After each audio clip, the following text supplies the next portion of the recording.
Yohanes pasal ke-21, kita membaca ayat yang pertama sampai dengan ayat ke-14. Mari kita membaca bagian ini. Kemudian Yesus menampakkan diri lagi kepada murid-muridnya di pantai Danau Tiberias, dan dia menampakkan diri sebagai berikut.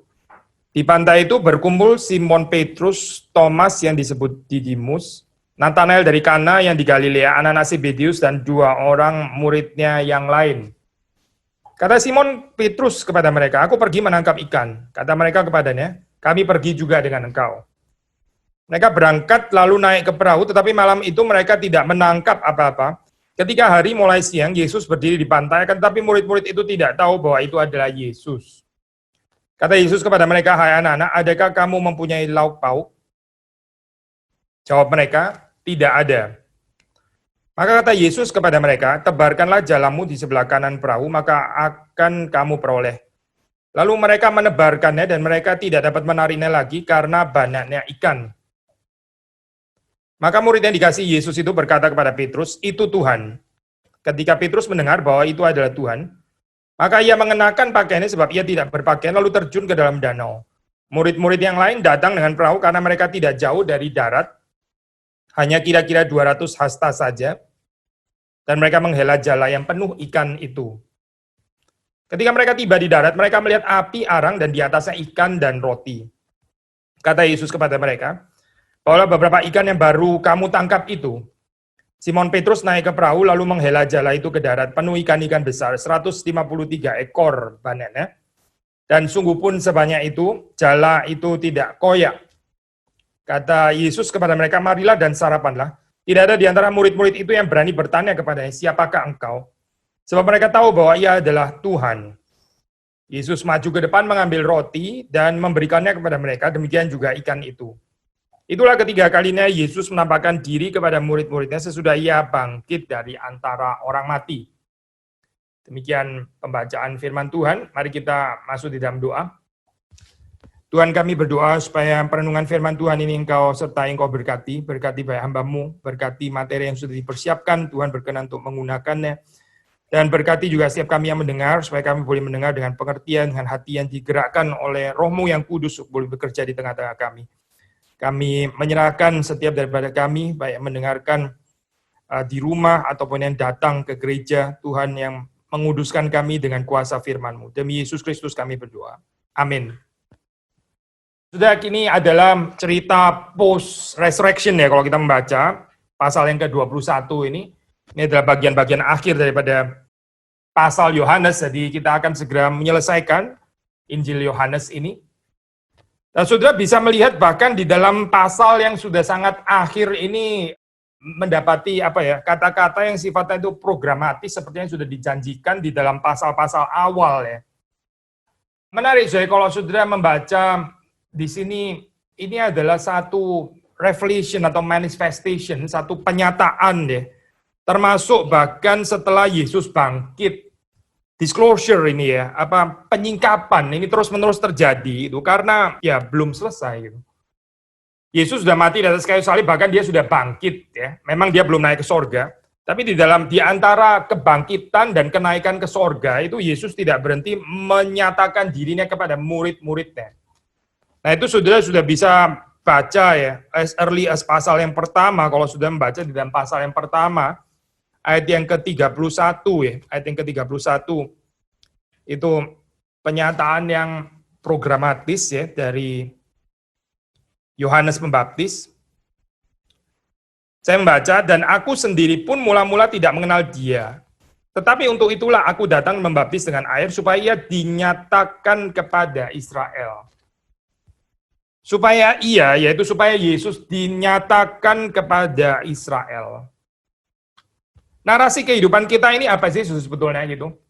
Apakah narasi antara gagal dan sukses, gagal lagi, sukses lagi, dan sebagainya gitu? Atau narasi sehat, sakit, atau narasi aman, tidak aman, atau terus ya hidup ini silih berganti antara aman dan tidak aman gitu? Narasi kita ini apa sih sebetulnya gitu? Narasi saudara dan saya ini apa? Kalau kita membaca di dalam Injil Yohanes, narasi kita itu adalah semakin mengenal Kristus. Ini narasi kita harusnya gitu. Narasi kita itu bukan narasi seperti musim yang terus-menerus berganti ya, seperti dikatakan pengkhotbah yang memang akan terus silih berganti. Dan nggak ada satu musim yang bisa dipegang dengan tangan lalu selama-lamanya seperti itu, whether itu keadaannya nggak ada pandemi atau keadaannya ada pandemi, nggak akan selama-lamanya seperti ini gitu. Itu nggak bisa dipegang tangan, itu nggak bisa dipertahankan, saya. Tetapi yang ini, saya, yang kekal ini, yang seharusnya kita bisa terus-menerus going deeper and deeper and deeper, ya, semakin lama semakin dalam, yaitu pengenalan kita akan Kristus. Saudara, dan saya tertarik nggak, saya, dengan narasi ini? Gitu. Narasi mengenal Kristus semakin dalam. Bahkan setelah Yesus bangkit pun ya, dia nggak mengajarkan kepada murid-muridnya untuk celebrate secara euforia gitu ya. Seperti sekarang mungkin ada banyak orang kalau dilepas sedikit bisa euforia gitu dalam keadaan. Karena apa? Karena sudah terlalu judek ya, sudah terlalu bosen ya di rumah gitu. Terlalu monoton dan sebagainya gitu. Sehingga dilepas sedikit terus langsung jadi euforia dan sebagainya. Yesus ini mati lalu bangkit loh. Sebetulnya kalau secara manusia mau alasan euforia, bisa euforia ini. Alasan sangat cukup untuk euforia ya. Ini kan bukan cuma sekedar apa ya, beli sepatu baru atau apa. Ini bukan gitu. Ini peristiwa sangat besar ya. Tetapi itu pun saudara melihat narasi yang konsisten ini ya. Narasi penyataan diri ya. Setelah bangkit pun ya, yang terjadi adalah apa konsisten sama. Yesus mengajarkan kepada murid-muridnya siapakah dia. Saudara, ini adalah narasi gereja ya, narasi gereja gitu yang harusnya nggak boleh digeser gitu, nggak boleh digeser dengan apapun. Narasi untuk terus-menerus memperkenalkan Kristus, termasuk seperti yang kita baca pada hari ini ya. Kata-kata yang dipakai di sini ini pasif ya, seperti juga saudara membaca di dalam Yohanes 1:31 ini kan juga pasif ya, supaya dinyatakan kepada Israel. Supaya ia dinyatakan. Yang dinyatakan siapa? Yang dinyatakan yaitu Kristus. Dinyatakan kepada murid-muridnya. Nah, ini adalah satu kehidupan yang seharusnya terjadi di dalam kehidupan kita ya. Regardless keadaan seperti apapun, tapi kita bisa semakin mengenal Tuhan kita, Yesus Kristus. Lalu kita masuk ke dalam narasinya seperti yang kita baca pada hari ini ya. Seperti saudara tahu, mungkin sudah pernah dengar ya, ini apa, ada tafsiran yang berbeda-beda gitu, tentang Petrus yang kembali menangkap ikan ini ya. Ada, dan bukan cuma di dalam level pemahaman let's say populer, tapi bahkan di dalam komentari saudara akan mendapati ada perbedaan di situ ya, perbedaan yang cukup tajam gitu. Ada komentari yang cenderung akan mengatakan kepada ya ini gimana sih, sudah tahu Yesus bangkit gitu ya, masih balik lagi menjadi nelayan, seperti kayak nggak ada hope dan sebagainya gitu. Malah ada yang menulis komentar yang menulis ini one of complete apostasy. Ini apostasi ini ya, complete apostasi ya, kemurtatan. Wah, ini berat sekali ya, ini tafsiran seperti ini gitu. Tetapi juga ada penafsir-penafsir yang ya nggak gitulah kayaknya ya. Misalnya Bislim Murray, WBC, mengatakan ya kamu jangan salah ya, ini bagaimanapun murid-murid ini meskipun Yesus sudah bangkit ya, mereka kan tetap harus makan ya. Jangan dibaca terlalu terlalu kreatif, terlalu interpretatif seperti kayak ini orang-orang yang balik lagi kecewa, balik lagi kepada profesi lama dan sebagainya. Ya ini simply orang cari makan gitu, seperti saudara dan saya juga pergi makan kan. Either kita masak sendiri di rumah atau kita beli di luar gitu. Masak makan sama dengan murtad gitu misalnya. By the way, yang terakhir ini bukan ini ya. Kalimat-kalimat terakhir ini sudah bukan dari Bislim Murray lagi gitu. Tapi intinya Bislim Murray mengatakan, ya murid-murid ini ya mesti makan, mereka menangkap ikan. Karena apa? Ya karena mereka mau makan gitu. Kan mereka memang nelayan. Jadi apa yang dimakan? Yang paling cepat, yang paling gampang, yang mereka paling memang sudah sehari-hari ini yaitu ikan lah gitu. Masa mereka mau makan apa gitu? Makan steak atau makan apa gitu. Steak ikan lagi sama gitu ya. Ya mereka mesti makan, mereka menangkap ikan, jadi nggak usah dibaca terlalu negatif bagaimana gitu. Tapi saya tertarik dengan tafsiran ini ya, D.A. Carson dia mengatakan somehow yang benar ini di tengah gitu ya, somehow yang benar di tengah. Maksudnya begini kesulitan daripada tafsiran pertama itu unlikely ya, mereka kecewa, mereka balik lagi, apalagi murtad gitu loh. Kan Yesus sudah bangkit gitu. Yesus sudah bangkit dan mereka tahu bahwa Yesus bangkit. Masa orang yang tahu Yesus bangkit terus kemudian menjadi kecewa? Ya kalau Yesus belum bangkit ya di antara itu lalu mereka menjadi kecewa, mereka menjadi nelayan lagi, itu kita bisa mengerti gitu ya dalam hal ini. Yesus nggak ada pengharapan lagi. Tapi ini kan Yesus sudah bangkit. Yesus sudah bangkit, mereka kecewa, nggak terlalu bisa dimengerti soalnya gambaran seperti ini gitu. Jadi tafsiran pertama itu ini ya apa ya bermasalah soalnya gambaran seperti ini gitu. Tapi perhaps tafsiran yang kedua juga ada kesulitannya soalnya. Ada kesulitannya di dalam pengertian apa? Karena kita membaca di dalam bagian ini ya, meskipun Yesus sudah bangkit, kok mereka memang ini ya, apa itu, nggak seperti orang-orang yang betul-betul, apa, ini yang sederhana saja, dikatakan di sini, ini kan penampakan ini kan hanya kepada beberapa murid yang nggak komplit gitu. Maksudnya kita bisa mempertanyakan kesatuan mereka ini ada di mana gitu ya, ini kok nggak ada, apa ya, sense of mission gitu misalnya ya, nggak ada kesaksian gitu ya. Padahal Yesus sudah bangkit tuh, tapi mereka ya gini agak sedikit adem ayem gitu ya. Sama seperti kayak reflecting keadaan kita sekarang, saya itu banyak jemaat Tuhan gitu. Kita kan juga sudah percaya ya, kita percaya bahwa Yesus itu bangkit itu. Yesus sudah bangkit. Tapi terus kemudian kita kena peristiwa seperti ini ya. Jadi ada adem ayem kayak begini ya. Jadi agak ya sudahlah, Tuhan juga mengertilah situasi seperti ini ya. Kalau saya gak terlalu bersaksi ya, kalau saya sedikit khawatir ya, Tuhan mengerti lah di dalam gambaran seperti ini. Jadi Carson dia mengusulkan ini ya, apa jalan tengah gitu. Sepertinya yang benar itu somehow yang di tengah gitu. Maksudnya begini saya, kita nggak melihat sepenuhnya orang-orang ini apa ya sudah mengerti ya kuasa kebangkitan itu artinya apa.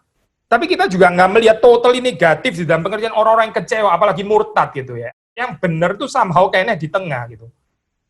Di tengah di dalam pengertian apa? Ya ini meskipun Yesus sudah bangkit ya, Yesus sudah bangkit, tapi saudara membaca di dalam cerita ini nggak menyatakan satu kehidupan yang betul-betul apa ya full of joy ya, terus kemudian apa ini ya berbahagian di dalam spirit victoriousnya Yesus gitu ya. Seperti ini memang belum sih. Nah, memang saudara mungkin akan segera mengomentari, lah ya memang kan ini kan, itu kan menunggu Pentakosta. Ya betul, saudara memang menunggu Pentakosta. Gitu. Tapi merenungkan periode ini ya, ini menarik gitu, menarik. Kalau saudara apa itu merenungkan bagian. By the way, saya untuk sedikit mengklarifikasi, Yohanes sebetulnya nggak ada catatan tentang Pentakosta ya. Jadi kalau kita bilang sebelum apa itu Pentakosta ya, kita mengatakan nah ini di dalam satu apa kenyataannya sederhana bahwa Yesus belum naik ke sorga gitu, makanya kita bilang ini belum Pentakosta gitu. Kalau kita ngikutin apa ini apa kalendernya daripada Lukas itu. So sekali lagi saya keadaan murid-murid yang sekalipun mereka tahu bahwa Yesus itu sudah bangkit, tapi juga nggak menyatakan satu kehidupannya seperti kayak betul-betul sudah diubahkan gitu ya, diperlengkapi dengan kuasa yang dari tempat tinggi. Sepertinya memang gambaran ini belum gitu, nggak menyatakan gambaran itu. Narasi seperti ini dicatat, dicatat juga untuk saudara dan saya gitu, sehingga kita juga bisa merenung di dalam kehidupan kita ya. Kita lebih lagi, kita ini sudah Pentakosta loh. Untuk saudara dan saya kita kan post Pentakosta dan sudah ya 2000 tahun lalu. Gitu. Tapi ada di dalam kehidupan kita di mana kita sepertinya ya nggak betul-betul full of joy. Hidup seperti kayak nggak betul-betul dipenuhi oleh kuasa sehingga kita bisa bersaksi bagi Kristus ya. Atau tadi kita mengatakan dalam kalimat awal ya, apakah kita going deeper and deeper and deeper? Apakah betul di dalam kehidupan kita semakin mengenal Kristus? Makin lama makin dalam, makin dalam, makin dalam. Maksudnya narasi ini tidak berhenti di dalam kehidupan kita. Yesus sih nggak pernah menyerah ya dalam hal ini. Yesus nggak pernah give up ya dengan narasi ini gitu. Dia terus ya mengajarkan tentang dirinya itu sebetulnya siapa gitu, kepada murid-muridnya. Demikian saudara dan saya, kita jangan give up ya, kita jangan give up di dalam kita menyelami, di dalam kita itu mengenali Yesus itu sudah siapa. Who is Jesus Christ ya for us today ya. Ini adalah salah satu judul yang apa ya pernah dikatakan oleh Dietrich Bonhoeffer ya di dalam masa yang saya percaya jauh lebih sulit daripada saudara dan saya. Who is Jesus Christ for us today? Seorang Bonhoeffer yang pernah disiksa, ditahan di kamp konsentrasi. Saudara dan saya nggak sampai ditahan di kamp konsentrasi kan. Saudara cuma paling ya menjaga diri sebentar di rumah gitu aja. Nothing lah, ini incomparable dengan pengalamannya Bonhoeffer dan orang-orang yang lain gitu. Tapi dia bergumul, dia bergumul gitu. Saudara dan saya juga seharusnya bergumul ya. Bergumul apa saya? Bergumul bukan kapan, kapan ini segera berlalu gitu. Itu bukan narasi kita, saya. Bukan narasi yang terutama dalam kehidupan kita. Bukan nggak boleh ya. Silakan berdoa ya. Tapi sekali lagi ya, narasi kita itu fokusnya itu adalah apakah di dalam saat apapun ya, entah itu winter, summer, paceklik, hujan atau musim apapun, banjir, kering dan sebagainya, di dalam musim apapun ya. Saudara dan saya semakin mengenal Kristus kah? Apakah kita semakin mengenal Kristus? Lalu Kristus yang seperti apa yang kita kenal? Nah ini yang kita baca di dalam perikop ini ya, perikop di dalam pasal yang ke-21. Perhaps kita juga bisa melihat di sini ya, meskipun kita masih pinjam daripada Lukas ya, seperti yang dikatakan di dalam Yohanes 15. Maksudnya kita pinjam daripada ini ya, catatan dari Injil Lukas itu. Mereka dicatat di dalam Lukas pasal 5 itu mereka tidak menangkap apa-apa ya. Menarik saya, ini ada penempatan yang berbeda ya di dalam Yohanes dan di dalam Lukas itu. Lukas menaruh cerita ini kan cukup awal ya, Lukas pasal 5. Responsnya Petrus juga berbeda gitu. Tapi di sini kita membaca Yohanes 21 ya, pasal-pasal yang terakhir ini sudah mendekati selesai. Baru dicatat peristiwa ini gitu. Jadi setting in book-nya itu berbeda ya. Kalau saudara membandingkan catatan menangkap ikan ini versinya Lukas dengan versi daripada Yohanes. Apa yang kita bisa pelajari kemudian daripada ini ya, daripada ayat-ayat ini. Nah, kalau kita membaca ceritanya itu seperti sederhana ya. Ayat yang keempat saudara membaca di situ Yesus berdiri di pantai. Murid-murid itu nggak tahu bahwa itu adalah Yesus ya. Ini memang sangat wajar ya, saudara itu dari kejauhan gitu. Ya dikatakan di sini hari mulai siang, memang sudah ada terang gitu. Tapi kita nggak tahu mungkin masih ada kabut atau apa gitu. Ya intinya mereka tidak tahu bahwa itu adalah Yesus. Tapi seperti ini ya, seperti Yohanes suka di dalam penulisannya itu mengatakan kalimat-kalimat sederhana, sembari juga menyinggung keadaan spiritual gitu ya. Keadaan spiritual. Mungkin kalimat ini kita juga bisa tafsir hati-hati gitu ya. Di dalam pengertian mereka tidak tahu bahwa itu adalah Yesus. Berapapun kita sudah tahu bahwa Yesus itu bangkit ya, tetap ada bagian yang kita itu ya betul-betul tahu ya, Yesus itu siapa. Dan ini yang promising sebetulnya dalam hal ini ya. Karena boleh membawa kita untuk terus semakin dekat mengenal Dia. Mereka sudah mengenal ya Yesus itu siapa. Tapi bukan berarti mereka sudah mengenal Yesus exhaustively ya. Mereka bukan berarti sudah mengenal Yesus itu secara secara sudah selesai semuanya gitu. Pasti belum, ada bagian yang mereka masih perlu belajar di dalam hal ini ya. Seperti kita membaca dalam bagian ini ya, murid-murid itu tidak tahu bahwa itu adalah Yesus. Lalu terus kemudian Yesus mengatakan, "Hai anak-anak, apakah kamu mempunyai lauk pauk?" Jawab mereka, "Tidak ada." Maka kata Yesus kepada mereka, "Tebarkan jalamu di sebelah kanan perahu, maka akan kamu peroleh." Lalu mereka menebarkan dan mereka tidak dapat menariknya lagi karena banyaknya ikan. Ya, saudara membandingkan dengan account dari Lukas ya. Lukas itu Petrus tahu gitu, yang suruh menebarkan itu adalah Yesus. Karena engkau yang mengatakannya, maka aku akan melakukannya juga, gitu kan ya, kalau sudah baca di dalam Lukas. Tapi kalau sudah baca di dalam account dari Yohanes, di sini kan, ya, di ayat 4 dikatakan mereka nggak tahu bahwa itu adalah Yesus. Terus ayat 5 juga nggak ada pembicaraan bahwa mereka menjadi tahu kan, ya nggak ada. Mereka bertanya jawab, tapi tetap Yohanes nggak mengatakan mereka mulai tahu gitu. Bahkan sampai kalimat ayat 6, tebarkan jalamu di sebelah kanan perahu, mereka juga tetap nggak tahu ini siapa. Nah ini berbeda ya, kalau sudah melihat itu dengan ini ya, dengan apa yang mau dinyatakan oleh Lukas. Kita sudah pernah mengkhotbahkan juga bagian Lukas ini ya.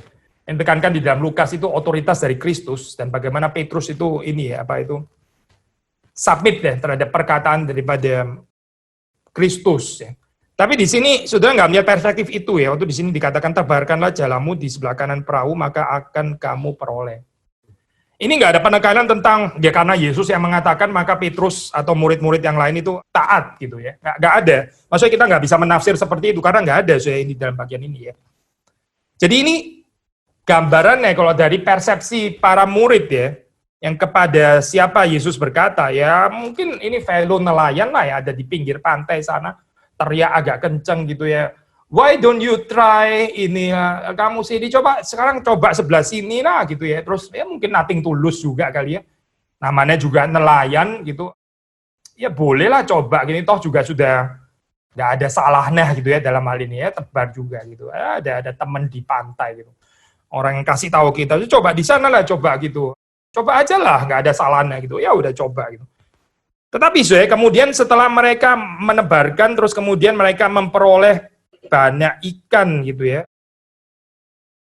Ini saudara membaca 7, itu Tuhan. Itu Tuhan. Ya. Ada perbedaan ya saya. Whereas di dalam Lukas penekanannya itu adalah Petrus yang taat kepada firman Kristus ya. Karena engkau yang mengatakannya, maka aku menebarkannya juga. Tetapi di dalam Yohanes di sini ya, penekanannya itu bukan pada taatnya murid-murid atau Petrus pada perkataan Kristus karena belum tahu waktu ini ya, yang suruh menebarkan jalan ini sebetulnya siapa. Tapi mereka langsung mengenali bahwa ini adalah Tuhan. Kenapa? Ya karena mereka tahu yang bisa melakukan ini adalah Tuhan. Saudara perhatikan ya di sini ya. Ini ada kemiripan dengan Lukas itu, dengan cerita narasi kebangkitan yang lain, misalnya Emmaus ya. Mereka bukan mengenali Kristus dari wajahnya gitu misalnya. Mereka bukan mengenali Kristus dari suaranya gitu misalnya, bukan dari timbre warna suaranya, tapi mereka melihat Kristus itu dikenali ya, itu Tuhan, itu dari apa gitu. Dari karyanya ya, dari perbuatannya.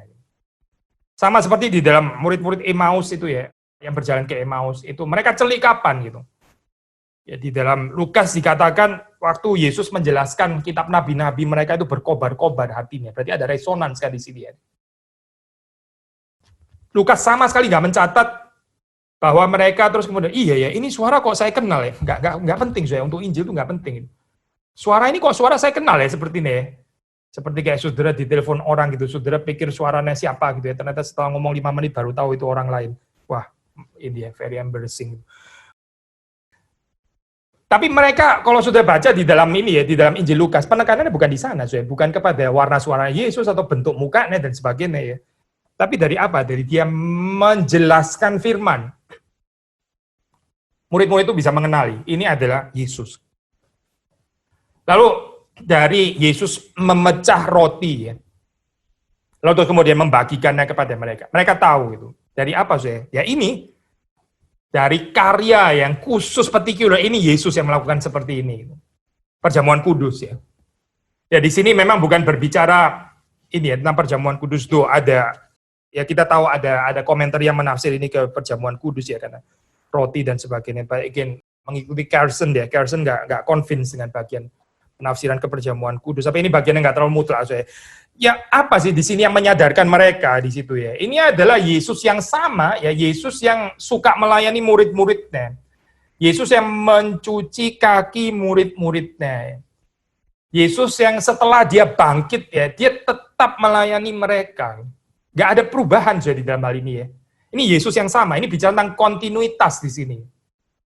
Ini bukan Yesus yang dia sebelum mati dia melayani mereka, dia adalah hamba ya.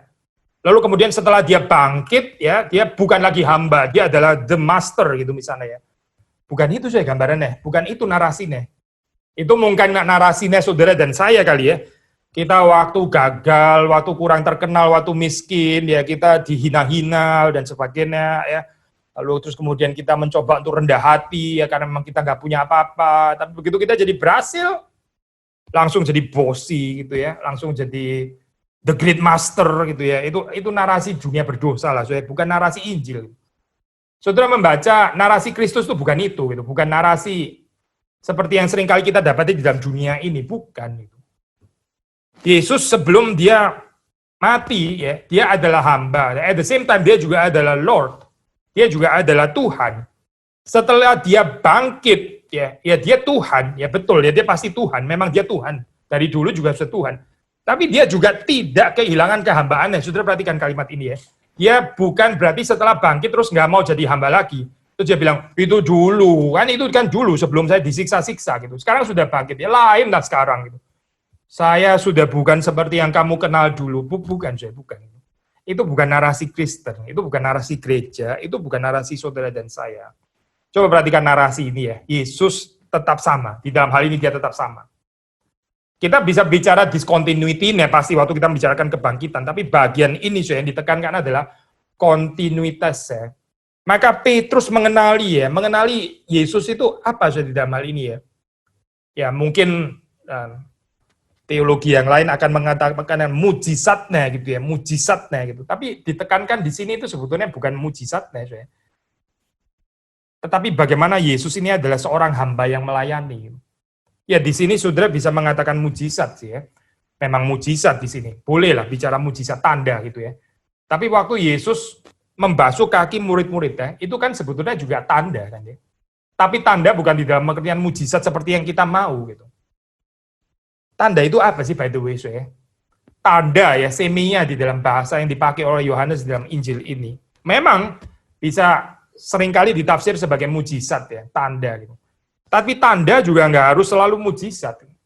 Kita sudah membahaskan ya tentang Thomas ya, yang somehow juga minta tanda yang bisa dilihat. Kecuali aku melihat lubang ya pada tangannya dan pada lambungnya itu, aku tidak akan percaya. Itu tanda saya sebetulnya, tanda yang mau dilihat gitu. Tapi ini tanda yang berbeda saya, nggak harus mujizat. Nah balik lagi saya. Jadi saudara melihat di sini ya, Petrus itu mengenali bahwa ini adalah Tuhan. Justru itu dari pelayanan ya, kepeduliannya ya, cinta kasihnya ya. Hal-hal yang terlihat sederhana. Apa saudara? Nyiapin breakfast gitu loh, nyiapin breakfast. Bukan sesuatu yang spektakuler ya, nggak tahu saya kalau saudara lebih tertarik kepada ini nih. Enggak sih, saya lebih tertarik dengan 153 ikan itu ya, itu kalau dijual gitu cuannya berapa ya. Memang dasar kita hatinya terikat sama mamon sih ya, setiap kali ngelihat bagian itu nah gitu. Seperti kayak orang-orang yang setelah mereka kenyang terus kemudian mau menjadikan Yesus sebagai raja roti ya, karena mereka apa? Mereka pikir perut jasmani mereka gitu ya. Ya di sini kalau kita terus kemudian gagal fokus, kita nggak going deeper ya pengenalan kita akan Kristus, tapi kita malah masuk kepada ikan di sini gitu ya.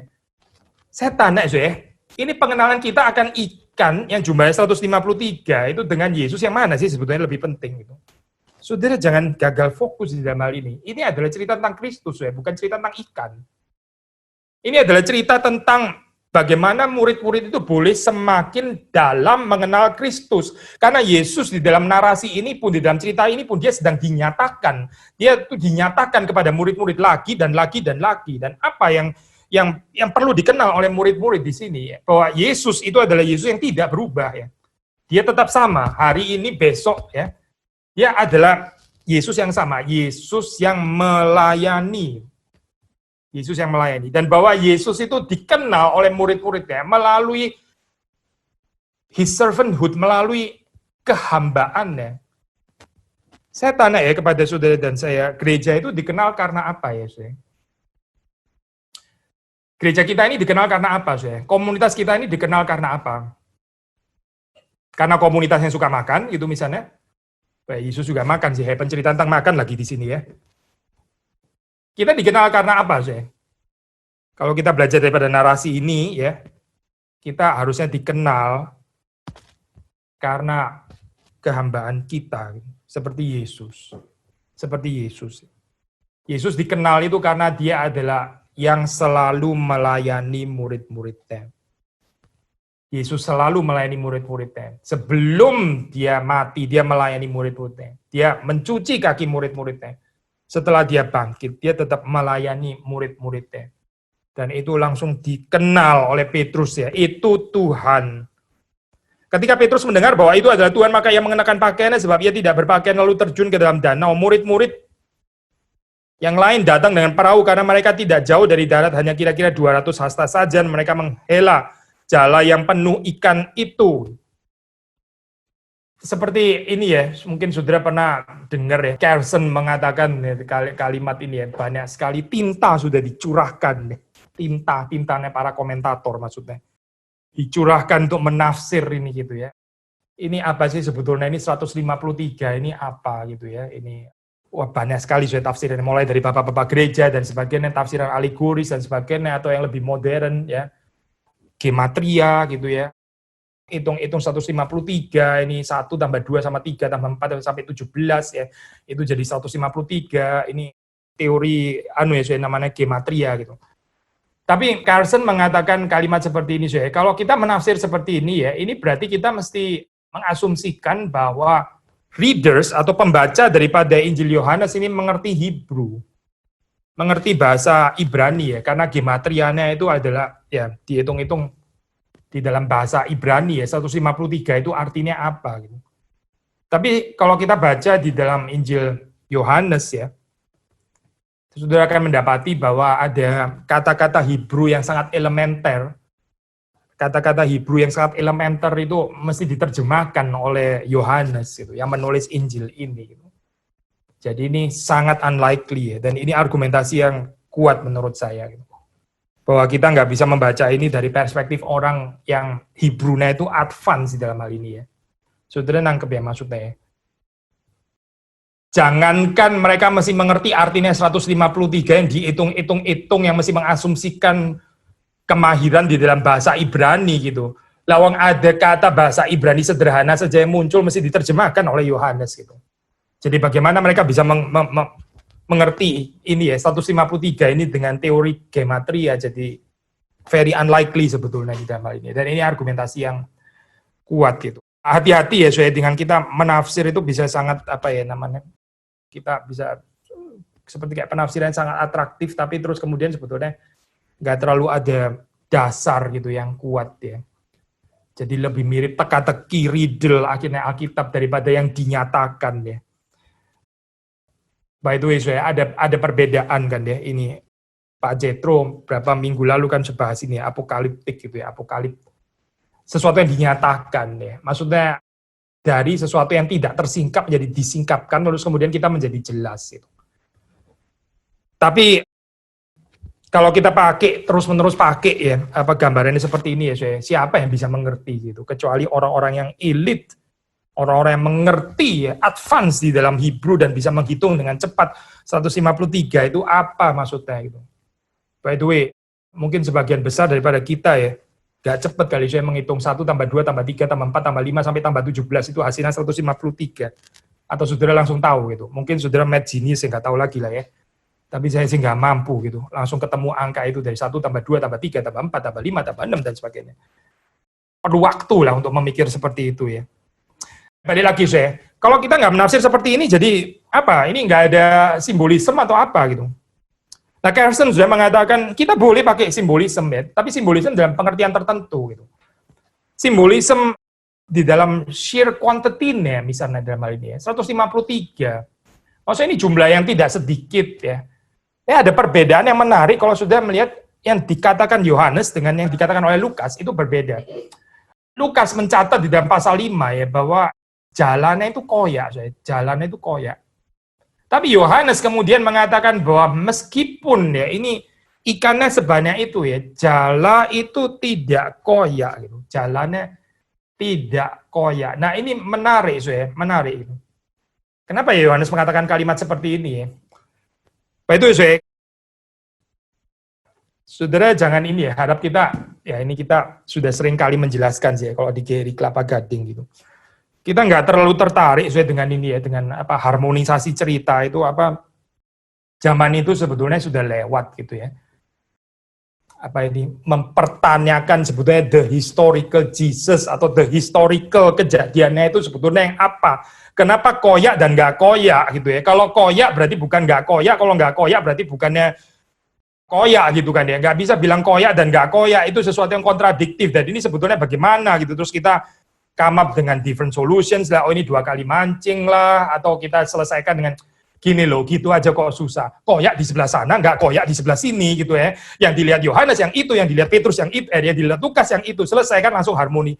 Tapi kalau kita belajar kayak begini, so ya, nggak terlalu ada message yang kita bisa pelajari gitu. Sebetulnya jauh lebih menarik dengan tanya kalimat, kenapa Lukas bilang koyak, kok Yohanes bilang nggak koyak gitu. Apa yang mau dikatakan oleh Yohanes di dalam hal ini gitu. Ini adalah satu pertanyaan yang lebih meaningful bagi saya daripada kita mencari harmonisasinya gitu ya. Ya, zaman harmonisasi itu pernah ada sih, saya pernah ada gitu ya. Kenapa di dalam Injil ini dibilang dua penyamun yang di kanan kirinya itu mencaci maki, tapi terus kemudian Injil yang lain bilang satu yang mencaci maki. Sebetulnya dua atau satu yang mencaci maki gitu ya. Terus kemudian harmonisasinya adalah sederhana. Faktor waktu saja gitu. Pada mulanya ya mencaci maki dua-dua, pada akhirnya salah satu berhenti, langsung harmonis kan, saya nggak ada persoalan, betul gitu. Tapi setelah itu mungkin kita juga, oh begitu ya, oh iya, jadi apa? Oh ya iya sih, Alkitab itu memang tidak bersalah. Alkitab memang nggak bersalah, saya dari dulu juga nggak bersalah gitu. Masa kita belajar lagi dan lagi bahwa Alkitab tidak bersalah? Dari dulu juga nggak bersalah gitu. Ini bukan message yang terus-menerus kita perlu dengar kali ya dalam hal ini gitu. Tapi message apa, saya waktu di sini dikatakan itu jalannya itu tidak koyak ya. Jalannya itu tidak koyak.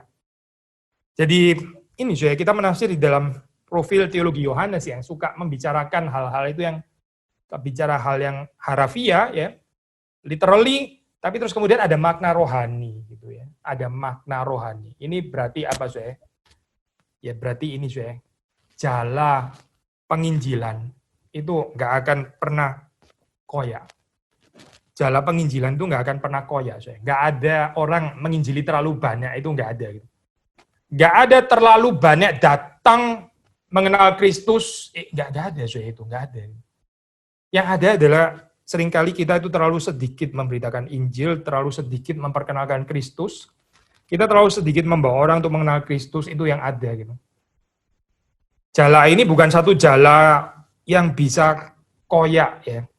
Perhaps ya, ini yang mau ditunjuk oleh Yohanes. Jadi bukan, nggak ada simbolisme sama sekali ya, tapi bukan melalui gematria. 153, kenapa 153, bukan 127, bukan 157 dan sebagainya, atau 135 dan sebagainya.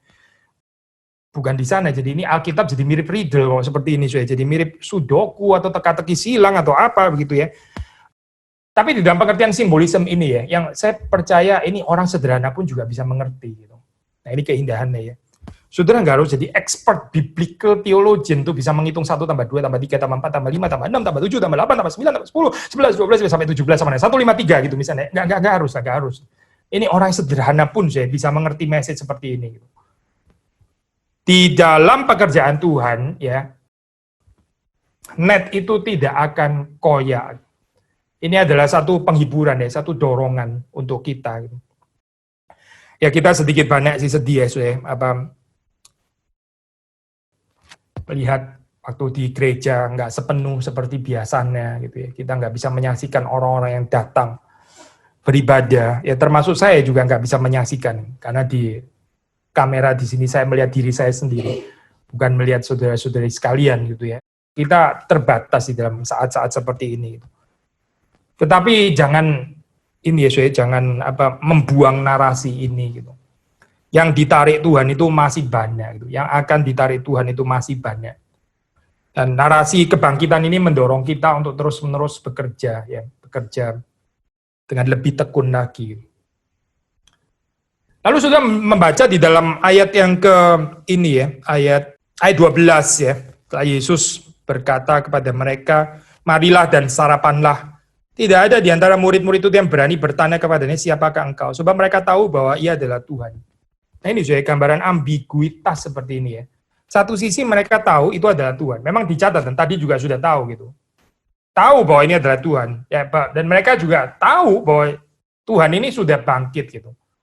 Tapi sebetulnya masih ada pertanyaan gitu ya. Ini loh saya sampai Yohanes ekstra mencatat kalimat ini ya. Tidak ada di antara murid-murid itu yang berani bertanya kepadanya siapakah engkau. Sebab mereka tahu bahwa ia adalah Tuhan. Memang sebenarnya kita bisa menafsirnya begini ya. Ya iyalah, mereka nggak akan tanya lagi justru karena memang mereka tahu kan, mereka tahu bahwa ini adalah Tuhan, jadi nggak ada lagi tanya gitu. Maksudnya ini perfectly clear gitu. Ini adalah sesuatu yang sudah sangat jelas, nggak usah tanya lagi. Ini jelas-jelas adalah Tuhan yang bangkit gitu. Jadi mereka nggak mungkin ada pertanyaan lagi. Tapi seperti di Sorti Carson ya, saya tertarik dengan kalimat ini, tidak ada di antara murid-murid yang berani ya. They dare not ask him. Mereka itu nggak berani ya, knowing it was the Lord. Karena mereka tahu ini adalah Tuhan. Jadi sebetulnya apa sih? Masih ada kebutuhan untuk mereka ini konfirmasi gitu. Jadi masih ada keraguan-raguan ya. Sampai cerita sampai sini, masih ada keraguan-raguan ternyata. Gitu. Seperti kalau kita melihat diri kita sendiri ya di dalam narasi ini ya. Kita juga tahu jelas kan, Yesus sudah bangkit. Sudah percaya kan Yesus bangkit. Tapi kehidupan kita sehari-hari ya, betul nggak sih kita percaya Yesus sudah bangkit gitu? Melalui pergumulan dengan pandemik ini. Betul nggak sudah percaya Yesus bangkit? Yesus itu berkuasa. Gitu. Betul nggak, saudara percaya Yesus berkuasa atas dunia virus? Saudara percaya nggak ini? Nah, ada ragu-ragu kan di sini kan? Nah ini loh, ambiguitas seperti ini gitu. Narasi kebangkitan ya, bukan euforia, bukan full assurance, tapi masih dikelilingi dengan doubt gitu ya, dikelilingi dengan doubt. Profesor saya, Michael Welker, pernah menulis bagian ini ya, cuma dia lebih banyak perspektifnya itu dari Injil Lukas gitu. Dari situ dia mengangkat ini ya juga aspek ini gitu, aspek doubt di dalam narasi kebangkitan gitu. Bukan karena Yesus bangkit terus kemudian ditanggapi dengan apa itu full assurance certainty yang tidak tergoncangkan, tergoyahkan gitu ya. Triumfan teologi gitu, teologi triumfalistik ya. Bukan, ini teologi realistik ya. Realisme ini, yaitu apa realismenya? Realitanya orang-orang yang tahu bahwa ini adalah Tuhan dan Tuhannya sudah bangkit, tetap ada keraguan-raguan, tetap seperti yang mau tanya, is it really you? Bener nggak sih ini bener-bener kamu kan ya, gitu kan ya. Jadi mereka bagaimana ya? Antara ya percaya gitu. Tapi juga masih ada pertanyaan sebetulnya, tapi mereka nggak berani menanyakan. Apa yang kita bisa pelajari di sini ya? Saya mengutip Carson, dia bilang seperti ini apa? But whether because they could see Jesus was not simply resuscitated seperti Lazarus, but appear with new powers, or because they were still grappling with the strangeness of a crucified and resurrected Messiah. Strangeness of a crucified and resurrected Messiah, or because despite the irrefutable power of the evidence presented to them, resurrection itself seems strange. They felt considerable unease, yet suppressed their question because they knew the one before them could only be Jesus. Nah, kebiasaan. Jadi mereka masih ada certain unease. Ada satu hal yang ini apa ya sebetulnya realita ini gitu ya. Lazarus sih kita tahu itu bangkit, tapi itu Lazarus yang itu yang memang dibangkitkan ya. Tapi ini kebangkitannya Yesus ini sebenarnya apa sih sebetulnya realita ini? Mereka nggak betul-betul mengerti. Dan sekali lagi, terus kemudian peneguhannya bagaimana gitu? Peneguhannya apa gitu? Peneguhannya ya ini, balik lagi kepada poin yang tadi kita sudah bilang gitu. Diteguhkan ya mereka, keraguan-raguannya itu bukan dengan terus kemudian mereka pegang-pegang pipinya gitu lah. Ini bener nggak sih pegang-pegang pipinya terus ya. Misalnya kalau zaman dulu ada foto ya atau mungkin lukisan terus lihat lagi bandingin lukisan, lihat Yesus gitu ya. Atau apa? Coba kasih tahu kalimat ya yang cuma you and me yang know gitu ya. Kasih tahu satu kalimat yang cuma kamu dan saya yang tahu. Kalimat apa gitu misalnya yang very confidential. Nah, kalau Yesus bilang, "Oh ya, memang ini benar Yesus" gitu ya. Itu kayak di film-film gitu ya. Bukan itu gitu. Tapi mereka diteguhkan di dalam hal apa, Sederhana ya dalam hal ini ya. Mungkin narasi ini justru rada mengecewakan kita. Yaitu diteguhkan bahwa Yesus ini adalah Yesus yang melayani. Dan yang tekun dan rendah hati melayani seperti ini adalah Yesus. Saudara kecewakan dengan narasi ini gitu. Saudara mengharapkan, enggak, bukan ini. Yang 153 tadi itu loh. Itu enggak gampang itu. 153 ikan tiba-tiba bisa ada kayak begitu. Saya lebih tertarik dengan yang itu gitu. Nah, gereja bagaimana juga bisa reenact the 153 ikan itu dalam pengertian metaforik perhaps ya. Mungkin gedung yang 153 atau apa gitu ya. Atau jumlah kursinya 15.300 gitu atau apa atau budgetnya yang 15 miliar 300 juta gitu ya, sama ada kaitan dengan 153 gitu. Apa yang disaksikan oleh gereja gitu. Kalau kita mengikuti narasi ini, apa sebetulnya yang disaksikan oleh gereja ya kalau kita mengikuti narasi ini, yaitu sekali lagi ya, the servanthood of Christ. The servanthood of Christ. Saudara kan bilang, ini nggak terlalu meyakinkan Pak, ini nggak impresif untuk dunia. Ya memang ini teologi krucis kok memang. Ini kan teologi salib, saya. Kalau mau teologi triumfalistik yang 15 miliar itu tadi, 153 miliar, itu teologi triumfalistik. Tapi bukan itu, saya. Bukan itu, saya. Gereja bukan itu. Gereja itu narasinya adalah saudara dan saya seperti Kristus, ya, itu dikenal sebagai murid-murid Kristus karena kita melayani. Kiranya Tuhan memberkati kita. Kiranya di dalam kehidupan kita, di dalam kehidupan berjemaat, kita juga boleh dipakai oleh Tuhan untuk bagaimana Kristus itu semakin dinyatakan di dalam kehidupan kita. Tuhan memberkati kita semua. Mari kita masuk di dalam doa. Tuhan, kami bersyukur karena Engkau memberikan kepada kami narasi ini. Pimpinlah supaya kami sungguh-sungguh dengan pertolongan dan kekuatan Tuhan bisa menghidupinya. Kami mohon pengampunan, belas kasihan, anugerah Tuhan ketika kami gagal melayani, ketika kami tidak tekun di dalam menjadi hamba.